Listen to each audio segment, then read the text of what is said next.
He's one of Australia's worst Hoon drivers with a long list of offences and thousands of dollars in fines. But now that he's been caught, he says he's sorry and is asking forgiveness.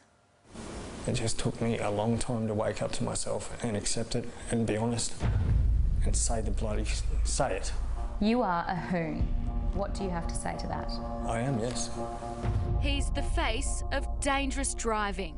What on earth were you thinking? I wasn't thinking very much at all. And these are the other faces, demanding he and others like him take responsibility. It's not easy. At all.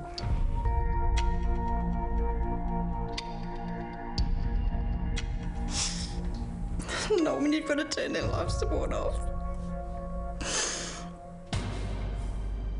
And when you're holding their hand and you feel the warmth go out of their body, it's just...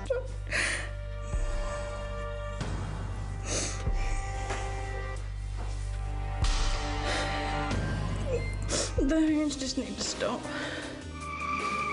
They're pointing the finger squarely at the idiots who fill our roads. The idiots who often rip apart families, destroying lives.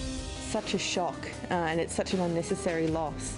Just grow up. Tonight, self-confessed Hoon Rhett wants to come clean and wants your forgiveness. Do you have any way to pay back $11,520? No, I don't. How do you expect to pay that off? He's racked up thousands of dollars in fines, burnouts, drink driving, driving unlicensed, speeding, driving an unregistered vehicle. He even fled the scene after crashing a car. I drank and drove. I crashed cars. I drove when I was suspended, and I took number plates so that I could continue driving. You're lucky that you haven't killed someone. I feel supremely guilty. Is sorry good enough? Not when you've endured the pain that I have, bearing a child. Raquel Saxby's son Nicholas had his whole life ahead of him until it was cut short by a maniac behind the wheel. They need to stop. Stop and think about the lives they can destroy. Because it never goes away.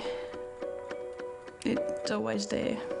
It's 11 o'clock at night here at this intersection. An out-of-control driver runs this red light and slams into a car carrying 16-year-old Nicholas Saxby, killing him and two of his friends. The out-of-control driver then just flees the scene. He's later found, charged and then sentenced to 10 years in jail, of which he'll serve just 8. The devastated families say that's not nearly enough for taking 3 innocent lives here that night. When you hear murderers that have only took 1 life, they get life. Yet this guy took 3 children and only got 10. It's still murder. Nick was killed on his sister Casey's birthday. Do you miss Nick every day? Yeah. Does it get any easier? No. He wasn't there for my wedding. He's never met my children. Amanda Stevens is another heartbroken sister in mourning. This is her first visit to the site where her brother Grant was killed, walking across the road in Melbourne's CBD. It's just a very surreal feeling to think that this is where my brother was taken by someone who didn't know him, who, made a mistake that night to go out and drive that way. The drunk driver who killed him served just 2 years in prison, but Grant's 2 gorgeous children have lost their dad for life. Now they're 10 and 12 and still probably trying to understand why their dad didn't come home. Despite all the warnings, every day hundreds of new videos like this are uploaded onto websites and on social media. In this horrific video, the unlicensed 18-year-old driver is heard laughing before tragedy strikes. 130, 140. He hit and killed a 70-year-old grandmother. Lost a lot of friendships and a lot of relationships and tarnished my name very. Like all these other idiot Hoons, Rhett has proudly been posting photos of his crimes on social media. A burnout in the middle of a residential area, this snap of his Speedo hitting 160 kilometres an hour, even a shot of him getting pulled over by police.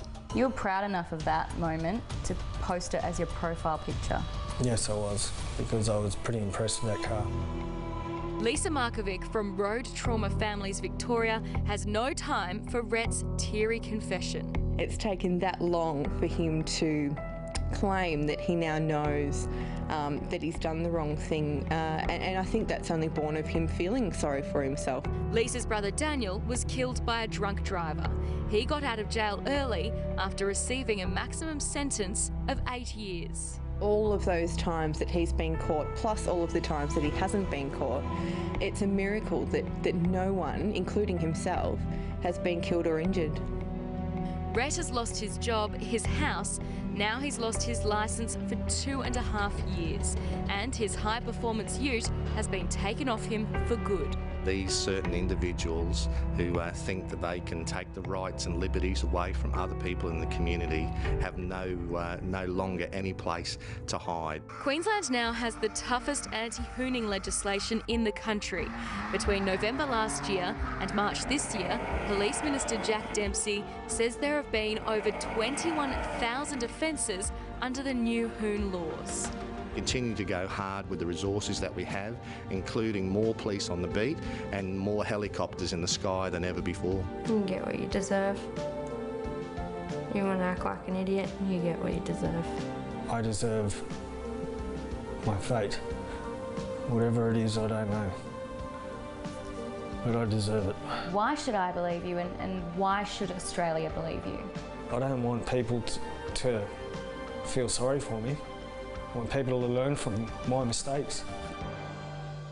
And Rhett has told A Current Affair he's made a fresh start. He's now studying and has found a new job.